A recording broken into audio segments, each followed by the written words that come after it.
Right guys, so today I'm going to show you all the equipment that I use to make beats. I get asked this question quite a lot, and as I'm just about to make a few changes here in my own setup, figured now is the perfect time. Before I get into that though, I just want to let you know that you don't need all this equipment. You can make perfectly good beats just using a laptop, small audio interface and just some headphones. As far as small audio interfaces go, I can really highly recommend this Arturia Minifuse 4. Now this was actually sent over to me by the lovely people over at Arturia a while back. It's been an absolutely solid piece of equipment, and I take it on the road with me as it's nice and small and can fit in a bag really easily. As for headphones, I can recommend the Behringer DT990 Pros. I've had these for absolutely years. They've never failed me, never gone wrong. Absolutely great for mixing in. Treble's a little bit high, but you do get used to it. After that, if you want to add some keys, I can recommend this K25 by Synido. These are the keys that I take with me and I'm making music on the go, on trains. They're nice and small and compact and fit in a backpack nice and easily. It actually comes with this travel case, which is a super nice way to keep it all together, nice and compact in your backpack. Or if you're using a home setup and you decide that you want some more keys, I can fully recommend the Arturia Keylab Essential. I have the 61 key version of the Mark III. It's been super solid for me for a few years now. Lets you control all the parameters in Analog Lab as well. So if you use that VST a lot, this is a super handy piece of equipment. Or obviously if you want some pads, I fully recommend the Ableton Push. I'm still using the Ableton Push 2 and it's still going absolutely solid. Part of what I wanted to really do here was rework my desk. This desk is the same desk that I started YouTube with. It was custom made by myself. It's on a sit-stand frame and it's basically just an IKEA countertop. I added these rack units later on, and this is part of what I want to change. I want to get the racks housed underneath the desk so I've got more desktop space. With that being said, I'm going to go ahead and finish building the desk. Then I'm going to talk you through all the different equipment that's going back onto it.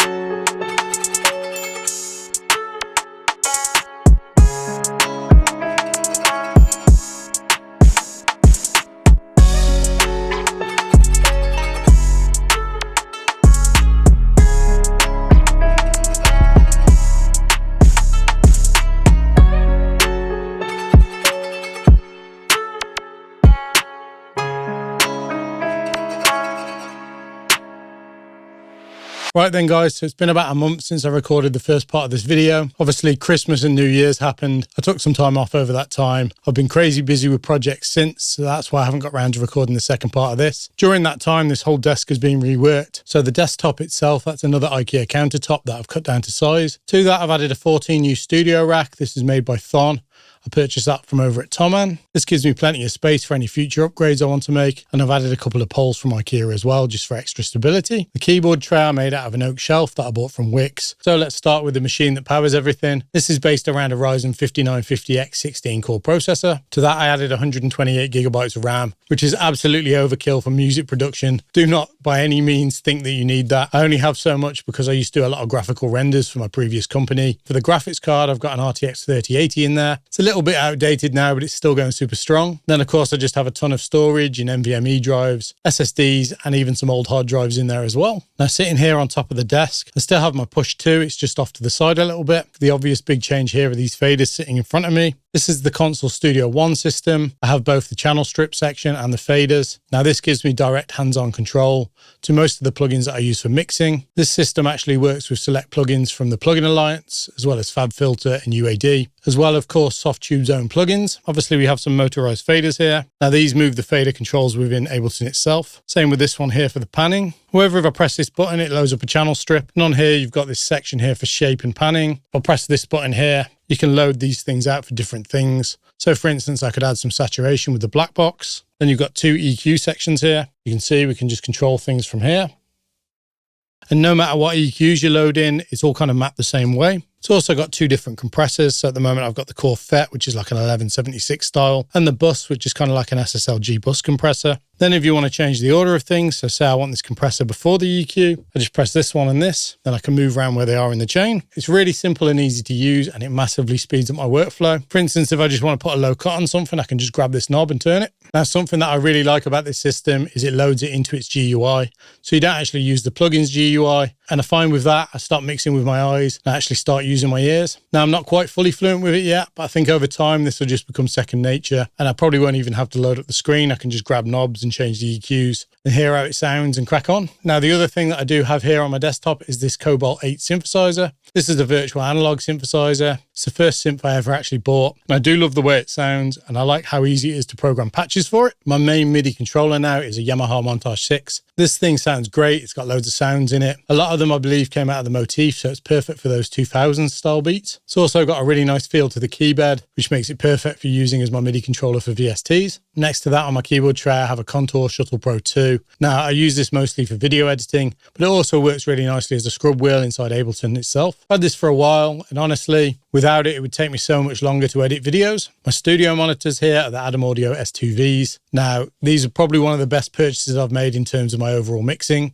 My studio monitors sit on the IsoAcoustic stands, but I can't quite remember the model. I will find out which model and put a link to them in the description down below. Then headphone-wise, I've got the Beyerdynamic DT990 Pros. As I said earlier in the video, super solid. I've had them for years. These are open back headphones. Also got a pair of Adam Audio H200s. I bought these to replace my DT770 Pros, which had kind of failed on me as the cables can't be swapped out. They're quite affordable, clamp really well to your head, really good isolation, and I tend to use them when rappers come around for recording their vocals. I've also got the Slate VSX system. This comes with software, so they've kind of modeled different studios in there for you to reference onto. And I genuinely think it's one of the biggest upgrades I've made in terms of making sure my mixes translate to every kind of system imaginable. One of the recent upgrades I made was my mouse. So before I had the Logitech MX Master 3S, I've now got the Master 4. Honestly, can't recommend this mouse enough. I absolutely love the feel of it, and the side scroll wheel comes in really handy when video editing. Apart from that, on this desk, I just have this coaster. It's kind of like a little mini vinyl. Shouldn't really have drinks on here, but I do occasionally. Then, of course, I've just got the lamp, which you can see as a red glow behind me. That just has a LiftX bulb in it that I can change the color on. Oh, and of course, I've got a powered USB hub because you can never have enough USB ports. My screen here is a 43-inch 4K Sony TV. I actually got this for free with a mobile phone contract that I took out on a Sony phone. So in my rack, starting at the top, I have my audio interface. This is an Audient ID48. Got loads of ins and outs, and the main reason I went for it was for the DB25 inputs. Below that, I have a Lindell 510 Mark II rack. This has DB25 in and out as well, so it was a perfect match with the Audient. In that 500 series rack at the moment, all I have is an SSL Ultraviolet EQ. So my plan here is to make this into a kind of hybrid channel strip and also mix bus. At the moment, in the first two slots, I'm planning on adding two Camden 500 preamps. So I can use them as either high quality preamps in, or I could also use them to kind of add some analog kind of warmth using the Mojo circuit on my mix bus. I'll then come to the SSL Ultraviolet EQ. From there, I want to add like a G-bus compressor or something along the lines of that to get some analog glue. After that, I plan to add two Cranbourne Audio Carnaby 500s. And then I haven't really figured out what I want to do with the rest of the slots yet, but I'm sure I'll figure that out in time. Below that, I have a patch bay. This just allows for flexible routing. Nothing special, just a Behringer one. I have a DBX286S. I just use that as a channel strip for my microphone in here when I record videos. I also use it sometimes for people on rap vocals as well. It's just a super simple broadcast style channel strip, but I find it works really well so that I don't have to use headphones to record these videos, as I can use the gate feature to cut out the music that's playing. Below that, I have the Behringer Virtualizer 3D. This is like a multi-effects unit. I don't really use it very often, and when I do, I don't use it for mixing. I use it more kind of creatively, kind of in the same way that a lot of people use pedals, just to kind of give something extra on your melodies. The microphone that I'm using here to record these videos, of course, is the Shure SM7B. I'm sure you've seen this in a bunch of videos. I know it's used on Joe Rogan's podcast. A lot of the creators here on YouTube use it. It's kind of just a legendary microphone, especially for kind of podcasty type things. I think the main reason for this is it has great sound rejection from other sides. I also use this when I have rappers around for recording vocals for them as well. It's housed here on the Rode PSA1 Plus mic arm. The camera that I use to record my videos here is the Sony ZV-E10. I'm using that with the Sigma 16mm f1.4 lens. That's just housed on a small stand here on my desk. And of course, I've got the lights around. These are Vigim lights. I can't remember the models, but if I can find them, I will post a link to them. Behind me, I still have the Hydrasynth. Absolutely love this synth. Can make all kinds of crazy sounds. And then of course above those I've got the two guitars. Now I'm going to be honest, I cannot play these guitars. I picked them up with the idea that I would learn, and I just have not got around to it yet. Next to the Hydrasynth, I just have this USB vinyl player, and it's really handy just for sampling vinyl straight into Ableton that I can then chop up with the Ableton Push 2. The Kallax behind me, I use this mostly for storage, cables, wires, patch cables. It's amazing how much room this stuff takes up. Then have things like spare lenses for my Sony camera, some wireless microphones, I've also got my DJI Osmo Pocket 3,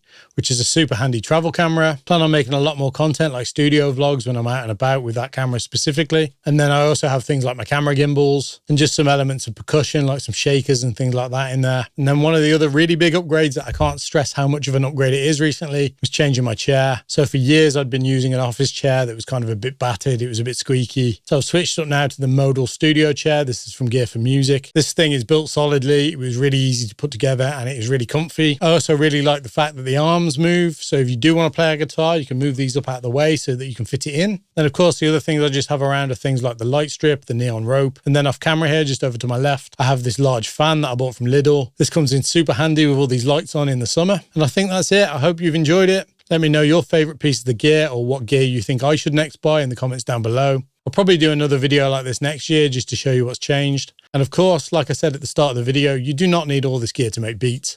All you really need is a laptop, an audio interface, and some headphones, and you will get by perfectly fine. I know really dope producers who make really, really good beats just using that, mixing everything in the box with some VST plugins, or even just stock plugins sometimes. Of course, I'll be making more upgrades throughout the year. Gas is real, people. Honestly, I'm terrible for it. There's always something that I want to buy or upgrade. But at this stage, I kind of feel like there's nothing I really need. It's more of wants than needs. All that being said, I hope you've enjoyed the video. I wish you all the best for your studio journeys as well. And until next time, I've been SK. Peace.